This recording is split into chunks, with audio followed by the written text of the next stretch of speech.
हाँ जी दोस्तों, स्वागत है सभी का डियर डॉट चैनल में। इस टाइम हम कुछ नया प्लेलिस्ट के साथ आया सी शार्प एडवांस के साथ। सी शार्प बेसिक ऑलरेडी एक प्लेलिस्ट बन चुका है और उसमें 10-12 वीडियोस ऑलरेडी है। आप जाके उसको चेकआउट करो अगर आप बिगिनर हो। अगर आपने वो सारा कंप्लीट कर लिया तो ये एडवांस आपके लिए है। तो इसमें हम क्या करेंगे कि देखो सी शार्प में ना बहुत सारे एडवांस ऐसे मतलब बहुत इंपॉर्टेंट टॉपिक्स है जो इंटरव्यू में बहुत पूछते हैं। ये चेक करने के लिए कि आपका अंडरस्टैंडिंग और लेवल कितना अच्छा है और आपने क्या समझा, कि आपको जो कोड लिख रहे हो सच में समझ आ रहा है या सिर्फ चैट जीपीटी से कॉपी पेस्ट कर रहे हो। तो ये सब चीज़ चेक करने के लिए ये एडवांस टॉपिक में आपको सब कुछ क्लियर हो जाएगा। चाहे तो हम इसमें डेवलपमेंट भी स्टार्ट कर सकते हैं, बट आपको ये थोड़ा बेसिक्स फंडामेंटल्स ठीक करना वेरी इंपॉर्टेंट है। एंड इसलिए मैं ये कर रहा हूँ और इसमें ज़्यादा वीडियोस डालूंगा नहीं, शायद 50 वीडियोस डाल देंगे। और ये 50 के ना बहुत सारे इंपॉर्टेंट टॉपिक्स रहेंगे सी शार्प के। अगर आप ये कर लोगे तो आधा आधा डॉट नेट भी इसी में कवर कर लेंगे, ठीक है, क्योंकि most of the dot net cover हुआ है सी शार्प के ऊपर ही। ठीक है, आज हमारा होगा पहला वीडियो जहाँ पे हम सीखेंगे असिंक एंड अवेट। तो देखो यहाँ पे ना मैंने ऑलरेडी कोड लिख के रखा है और मैं इसको ऐसे ही लाइन बाय लाइन ऐसे एक्सप्लेन नहीं करूंगा, आपको डिटेल एक्सप्लेनेशन के साथ करूंगा। तो जो लोग नया है तो जाओ सब्सक्राइब कर लो, जो ऑलरेडी है तो उनके लिए स्टार्ट कर देते हैं। ठीक है गैस, हम सीखेंगे असिंक एंड अवेट। ठीक है, असिंक एंड अवेट ये ऐसा कॉन्सेप्ट है जहाँ पे हमें लगता है कि जैसे आपको पता सुना होगा सिंक्रोनस और असिंक्रोनस। सिंक्रोनस मतलब line by line. For example अभी फिलहाल के लिए मैं सारा कोड कमेंट कर लेता हूँ, सिर्फ इसको रखता हूँ। इसका मतलब क्या है वो मैं समझाता हूँ। देखो, सिंक्रोनस का मतलब पहले ये लाइन चलेगा, पहले फिर बाद ये, फिर इसके बाद इसके बाद इसके बाद लाइन बाय लाइन चीज चलती है। बट असिंक्रोनस में लाइन बाय लाइन चीज नहीं चलती। देखने में तो लगता है कि लाइन बाय लाइन है, बट क्या होती, कभी ये चलती उसके बाद ये चलती, कभी ये चलती फिर ये फिर ये फिर ये, रैंडम मूवमेंट में चलता है। ठीक है, डिपेंडिंग ऑन थ्रेड्स कितने अवेलेबल है। अब थ्रेड्स का मतलब क्या है? फॉर एग्जाम्पल सपोज आपके पास विंडोज लैपटॉप हो या सॉरी सीपीयू हो या एएमडी हो, राइजन हो, कुछ भी हो। जैसे अगर पास i5 है तो 5 into 2 करो, 10 हो गया, राइट। 10 मिनिमम थ्रेड्स होता है। जैसे मेरे पास AMD राइजन 5 है तो 5 2 10, और इसमें 6 कोर्स होता है। आपको कोर्स ये वो चीज़ अच्छे से समझ आना चाहिए। मुझे लगता है अगर आप बीटेक कर रहे हो इसको तो आपने पहले से किया होगा ठीक है, अब देखो ये ब्लॉक ऑफ कोड को जब मैंने रन किया तो कंसोल डॉट प्रिंट ये, अब देखो मेरे पास ना 12 कोर्स है। ठीक है, सॉरी 6 कोर्स है। 6 into 2, 12 थ्रेड्स है। अब देखो मिनिमम वर्कर ये, मैक्सिमम वर्कर ये। आप फॉर एग्जांपल पता है क्या, जब भी आपके पास फंक्शंस है, फंक्शन ए, फंक्शन बी, फंक्शन सी, फंक्शन डी, 4 फंक्शन है। अब चारों फंक्शन के लिए चलाने के लिए हमारे पास 4 असिंक्रोनस थ्रेड्स चाहिए ठीक है, हर एक फंक्शन, हर एक क्लास, कुछ भी चलाने के लिए हमें थ्रेड्स चाहिए। जब थ्रेड चलेगा तब हमारा कोड एग्जीक्यूट होगा। ठीक है, फॉर एग्जांपल यहाँ पर भी देखो, मेन कहाँ पे, मेन यहाँ पे, राइट। अब ये चलाने के लिए हमें थ्रेड चाहिए, ये चलाने के लिए थ्रेड चाहिए, ये चलना है तो भी थ्रेड चाहिए, बिना थ्रेड का नहीं जाने वाला है। ठीक है, जैसे हमें कार चाहिए एक डेस्टिनेशन से दूसरे डेस्टिनेशन जाने के लिए, वैसे ही कोड को चलने के लिए हमें थ्रेड चाहिए। तभी बोलते हैं थ्रेडिंग, टास्क, ये सब चीज होती है। तो इससे हमें पता चलता है कि मेरे सिस्टम में कितने थ्रेड्स अवेलेबल है देखो मैक्सिमम थ्रेड्स इस सिस्टम के लिए 32,767, मतलब मैं इतने फंक्शंस और इतना बड़ा कोड बेस को मैं रन कर सकता हूँ मेरे सिस्टम पे। अगर आपके पास बड़ा सिस्टम है और अच्छा तगड़ा लैपटॉप है तो आप और अच्छे अच्छे बड़े बड़े कोड बेसिस और सॉफ्टवेयर को हैंडल कर सकते हो। ठीक है, ये हो गया थ्रेड। अगर आपको थ्रेड ये बहुत अच्छे से क्लियर नहीं हुआ फिर भी कोई दिक्कत नहीं, क्योंकि जो अगला वीडियो जो आने वाला है उसको मैं थ्रेड एंड टास्क में अच्छे से क्लियर करूंगा कि थ्रेड होता क्या है, दिखता कैसे है, ये सब चीज। ठीक है गैस, असिंक्रोनस मेथड लिखने का ना तरीका ऐसा होता है नॉर्मली इसके बिना मैं हटाऊं और मैं लिखता हूँ सिंपल, मुझे फंक्शन क्रिएट करना है, मैं तो ये लिखूंगा एक फंक्शन, फंक्शन का नाम और उसके अंदर ये। ठीक है, ये एरर को भूल जाओ, फिलहाल के लिए बस ये फोकस करो। अगर मुझे फंक्शन लिखना है मैं ये लिख दूंगा। ये फंक्शन मतलब मुझे ये भी हटाना पड़ेगा। ये फंक्शन पता क्या काम करता है, ये लाइन चला, ये लाइन चला, ये चला और ये चला और ये चला, लाइन बाय लाइन एग्जीक्यूट करता है। बट वहीं पे अगर मैं असिंक्रोनस लिख दिया ना ये एक नॉन थ्रेड ब्लॉकिंग पे चलता है। नॉन थ्रेड ब्लॉकिंग सर ये क्या है? ठीक है मैं समझाता हूँ। पता है क्या, अब मैंने बोला था कि इस फंक्शन को चलने के लिए मुझे एक थ्रेड चाहिए, राइट? Of course. मान लो एक थ्रेड वन यहाँ इस लाइन पे चल गया, अब थ्रेड वन यहाँ भी चलेगा, अब यहाँ पर थ्रेड वन यहाँ भी चलेगा। जब इस पे आता है ना, तो ये देखो, ये थ्रेड वन यहाँ तक आती है और यहाँ से यहाँ तक थ्रेड टू, जो दूसरा कोई और थ्रेड है, वो संभालता है। तब तक थ्रेड वन यहाँ पे क्या कर रहा है? वो तो वेला है, क्योंकि इतना पार्ट तो थ्रेड टू संभाल रहा है। तो थ्रेड वन क्या करता है, वापस उसका जो रिसोर्स जो पूल होता है, पूल मतलब यहाँ पे एक पूल होता है, एक स्टोरेज होता है जहाँ पे बहुत सारे थ्रेड्स अक्यूमुलेट या मतलब वेटिंग पीरियड पे होता है। तो जब ये यहाँ पे फ्री हो जाता है ना, तो कहीं पे भी प्रोग्राम में वो फ्री थ्रेड कहीं रह नहीं सकता, उसको वापस रिसोर्स पे जाना ही पड़ता है। तो यहाँ पे वो रिसोर्स पे चल जाएगा। जब ये टू कंप्लीट होके यहाँ पर पहुंचता है, देखता है अरे ये वन वाला तो है ही नहीं। और वैसे भी टू को फर्क नहीं पड़ता, क्योंकि टू ये काम करके वो भी निकल जाता है थ्रेड पे। अब फिर यहाँ पे, यहाँ से यहाँ तक कंटिन्यू कौन करेगा? वन तो निकल गया। वन निकल गया मतलब रिसोर्स निकल गया और वो कहीं और निकल गया होगा। अगर वन फ्री है तो वापस वन आ जाएगी और यहाँ से यहाँ कंटिन्यू करेगी। अगर वन अवेलेबल नहीं है तो फिर two three four five six जो भी फ्री है वो आके यहाँ से कंटिन्यू करके यहाँ निकल जाती है। ये है असिंक्रोनस का कॉन्सेप्ट। अब इसको मैं डायग्राम में समझाऊंगा, क्योंकि ऐसे तो ना आपको भी समझ आएगा और मुझे भी बोलने मजा नहीं आएगा। ठीक है, सपोज मान लेते हैं मेरा पास असिंक्रोनस फंक्शन है, ठीक है? ये चार लाइन का है और यहाँ पे अवेट है, ठीक है? वैसे मेरे पास पेन नहीं है अभी फिलहाल के लिए, बट ठीक है अभी ये इतना समझो। अवेट है, यहाँ पे प्रिंट करो और ये मेरा फंक्शन खुलता है और ये मेरा फंक्शन बंद होता है, ठीक है? और मान लो ये मेरा रिसोर्स पूल है। अच्छा ये कलर थोड़ा बस, मान लो ये मेरा पूल है, समझ लो स्विमिंग पूल जैसे ही है। ये मेरा पूल है। कौन सा पूल? थ्रेड का रिसोर्स पूल। और मान लो यहाँ पे मेरा एक वाला है, दो है, तीन है, चार, पाँच, छ, सात, इतने थ्रेड्स अवेलेबल है। अब आपको पता है कि मेरे सिस्टम पे कितने थ्रेड्स है? 32,000 थ्रेड्स है, ठीक है? अभी बट यहाँ पे इस एग्जाम्पल पे सिर्फ 7 थ्रेड्स है।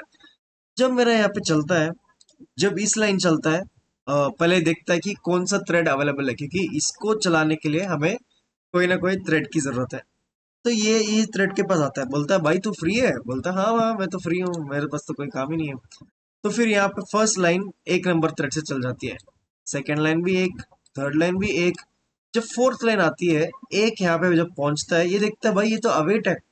अवेट क्या करता है, एक चेक पॉइंट है, मतलब वहां से कोई और संभाल के वापस मुझे रिजल्ट दे देगा। अब भाई वन पे ना जब ये देखता है अवेट है, तो वन यहाँ से निकल जाता है। वन यहाँ से निकल जाता है, निकल के क्या करता है, वन यहाँ से निकल के वापस आ जाता है अपने जगह पे, क्योंकि ये फ्री हो जाता है, क्योंकि अवेट के बाद कोई और संभालता है। फिर इस जगह पे ना वो देखता है कि अब कौन अवेलेबल है। अब वो देखता है कि भाई टू अवेलेबल है। तो फिर यहाँ से यहाँ जो रिजल्ट को जाना और इस रिस्पॉन्स को ले आना, ये सारा दो संभाल लेता है। और जैसे दो संभाल के इस वेरिएबल में दे देता है ना, जो भी यहाँ पे वेरिएबल है, रिजल्ट करके देने के बाद ये वापस अपने अपने जगह पे आ जाता है। अब इस प्लेस से आगे जो भी प्रिंट करने वाला चीज है, वो देखते हैं कि नेक्स्ट अवेलेबल कौन सा है, तीन है, तो तीन यहाँ से एंड तक संभाल लेता है। अब इसमें जरूरी नहीं है कि one two three series order में चलता, नहीं। अगर थ्री कहीं और बिजी है तो कोई दिक्कत नहीं, ये पांच रेडी हो जाएगा। और ये भी बिजी है, ये रेडी हो जाएगा। अगर ये भी बिजी है तो साथ ही रेडी हो जाएगा। रैंडमली कोई भी थ्रेड्स कैसे भी करके यहाँ पे चल जाती है। अभी आपको ये इसका स्क्रीनशॉट ले लो अगर आपको चाहिए, एक अंडरस्टैंडिंग के लिए, या आप खुद ही पेन पेपर लेके लिख लो, क्योंकि एक बार ये कॉन्सेप्ट क्लियर हो जाए आप बहुत अच्छा कोड लिखोगे, ठीक है? इसका मैं लाइव एग्जांपल मैं आपको यहाँ दिखाता हूँ, बट यहाँ दिखाने से पहले गाइस, एक ना मुझे एरर आ रही थी यहाँ पे। उस एरर को मुझे देखना पड़ा फॉर 10-15 सेकेंड्स, क्या लिखा, क्या क्या मतलब है। बट वो एरर मैं आपको रिक्रिएट करके दिखाता हूँ, देखो। जब मैं इसमें होवर करता, नहीं ये नहीं, कहाँ पे गया? आ गया स्टैटिक। नहीं, एक सेकंड में दिखाता हूँ। हाँ, ये ये नहीं था।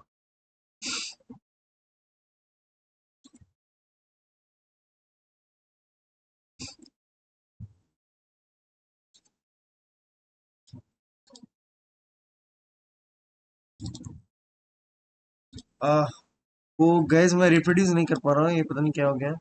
ठीक है, नहीं वैस, ठीक है। एक ना एरर आता है gas, top level statements can not be use, ऐसा कुछ आता है। पता है वो एरर का मतलब क्या होता है?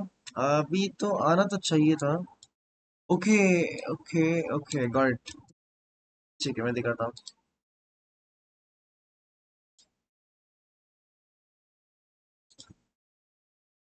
या राइट, ठीक है, मिल गया एरर। देखो ये बोलते हैं कैनॉट यूज लोकल वेरिएबल और local function name download file declared in a top level statement in this context. पढ़ लिया है? समझ आया? नहीं समझ आया? मैं बताता हूँ। पता है क्या वो बोल रहा है? आप ना हवा में लिख सकते हो ऐसा, इंट a इक्वल टू 10। ये एक सिंपल डिक्लेरेशन है, राइट? ऐसा चीज आप सिंपल हवा में लिख सकते हो, कोई दिक्कत नहीं, किसी को कोई मतलब नहीं है। But when it comes to method definition या मेथड के कुछ बताना, डेफिनेशन लिखना या डिक्लेरेशन करना, कुछ भी करना, आप ऐसा मेथड को ना हवा में नहीं डिफाइन कर सकते हैं। हाँ भाई तू ये करेगा वो करेगा।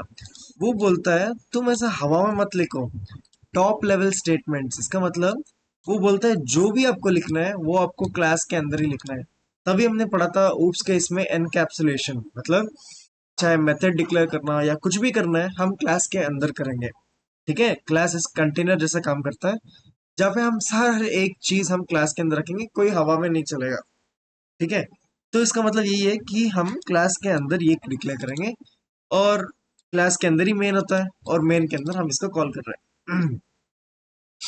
अब मैं इसको रन करके दिखाऊंगा, और मैं ये वाला जो पॉइंट था ये इसको यहाँ पे प्रूव करके दिखाऊंगा, और यही प्रूफ होता है असिंक्रोनस प्रोग्रामिंग का। ठीक है। Okay, let me start. ठीक है, पहले हमारा मेन चलता है, रन करते हैं। देखो यही है, अगर हम डिबगर लगते हैं ना, तो जब भी हम रन करते हैं तो हम देख पाएंगे कि कौन सा लाइन रन हुआ। अभी देखो ये चला, अब ये यहाँ पे से कॉल होगा, यहाँ पे गया। अब ध्यान से देखना, यहाँ पे थ्रेड कौन सा चल रहा है? 16396, याद रखना, तो देखते रहना। यहाँ चला, सेम थ्रेड चला, यहाँ पे चला, सेम थ्रेड पे आया। अभी इस थ्रेड निकल के क्या देगा? क्या सेम थ्रेड रहेगा? देखा, 16 जो भी था, अभी क्या हो गया 23148। अभी नया थ्रेड, मतलब यहाँ तक जो थ्रेड आया था, वो जब तक ये रिटर्न करके इस थ्रेड को वापस दे दिया तब तक ये कुछ और ही चल गया। अगर मैं कंटिन्यू करूं, आपको यहाँ पे जो भी एपीआई रिटर्न किया उसका आउटपुट यहाँ पे आ गया। समझ आया? अगर मैं दूसरा दोबारा मैं चेक करूं, देखो असिंक्रोनस कैसे चलता है। यहाँ पे ना हमारे पास सारा थ्रेड्स मिलता है, और मान लो आप कल से कल को ऐसा गायब हो गया, आपको देखना है कि डिबगर कहाँ पे रखा हुआ है। आप यहाँ के ये जो एरो है, इस एरो पे क्लिक करोगे, आप दोबारा वहीं पहुंच जाओगे जहाँ पे डिबगर पहले था। अब देखो 18 है ना, 181। आगे जाओ आगे जाओ आगे जाओ, यहाँ तक सेम ही रहेगा। अब इसके बाद चेंज होके 206, कोई और थ्रेड मिल गया।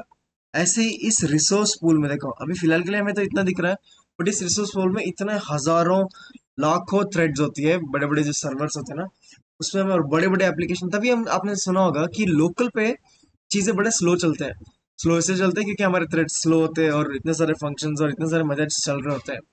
बट वही चीज जब टेस्ट में जाता है या प्रॉड में जाता है, प्रॉड एनवायरनमेंट में, तो बहुत फास्ट चलता है। वो कैसे होता है? क्योंकि उनके रिसोर्सेस इतने बड़े होते हैं, उनके थ्रेड्स इतने ज्यादा होते हैं कि वो मल्टीपल फंक्शंस फटाफट विद इन सेकेंड्स चलाता है। तो ये है रीजन, असिंक्रोनस अवे, सिंक्रोनस और असिंक अवेट का फंडा ऐसे चलता है। और एक और टॉपिक, ये काम कैसे करता है। हमने तो यहाँ पे सीधा लिख दिया कि भाई सिंक टास्क ये, तो ये कर दे वो कर दे ये कर दे, बहुत रीडेबल फॉर्म में लिख दिया। But deep inside under the hood ये कैसे काम करता है कि जैसा मैं इसको डिक्लेयर कर दिया ना, इंटरनली ऐसा काम करेगा, ये भी एक बिल्डर बनाएगा, एक क्रिएट करेगा, एक स्टेट मशीन बनाएगा, बिल्डर मूव टास्क ये वो, मतलब इसके ही अलग तरीके से इंटरनली ये इतने कोड को इंटरनली ये अपने हिसाब से कन्वर्ट कर लेता है और अपने हिसाब से वापस रिवर्स करके इसको डेटा देता है।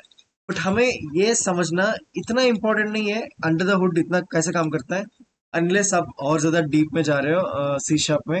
जब आप सी शार्प के डेवलपर बनोगे तब ज्यादा इंपॉर्टेंट है, बट अभी तो हम डॉट नेट डेवलपर है, हम सी शार्प को यूज करते हैं, हम सी शार्प को बनाते नहीं है। ठीक है, जब आप सी शार्प बनाने लग जाओ तब आपको ये समझना बहुत इंपॉर्टेंट है। अभी यूज कर रहे हो तो ठीक है, एक ऊपर ऊपर से नॉलेज होना चाहिए कि अंडर द हुड ये कैसे काम करता है। तो गैस इतना ही था असिंक्रोनस में ये वीडियो। और एक थिंग लास्ट एक पॉइंट मिस हो गया, इसका यूजेस कहाँ कहाँ पे। जैसे मैंने बोला बड़े एप्लीकेशंस पे जहाँ पे हमें जब पेज लोड होता है तो मल्टीपल चीजें रेंडर करना हो, वहाँ पे थ्रेडिंग काम आती है कि ये थ्रेड वो थ्रेड वो थ्रेड, चार पांच चीजें, चार पांच अलग अलग थ्रेड साथ में काम करके साथ में रिजल्ट लेके आता है। तो और भी बहुत सारे यूजेस है असिंक अवेट का। और इसके साथ एक टॉपिक भी है पैरेलल प्रोग्रामिंग। हमने देख लिया असिंक्रोनस प्रोग्रामिंग, अब हम देखेंगे पैरेलल प्रोग्रामिंग होता क्या है। और इसके साथ साथ हम ये भी देखेंगे टास्क क्या होता है, वैल्यू टास्क क्या होता है, मल्टीपल अवेट्स होता है तो क्या होता है। ये सब चीज अगले वीडियो में देखेंगे। पहला वीडियो के लिए इतना काफी है, मैं चाहता हूँ ये कोड आप खुद से लिखो और एक बार चेक करो कैसे काम करेगा, थ्रेड्स को इधर उधर करके देखो क्या होता है। तो ये सब चीज़ करके मुझे बता देना आपको कैसा लगा ये वीडियो, और आशा करता हूँ आपको समझ आ गया हो। और अगर अच्छा लगा तो स्टे ट्यून्ड, फॉलो कर लेना, यूट्यूब में सब्सक्राइब कर लेना। और अगला वीडियो पे मिलते हैं, till then take care, code करते रहो, सीखते रहो, बाय बाय।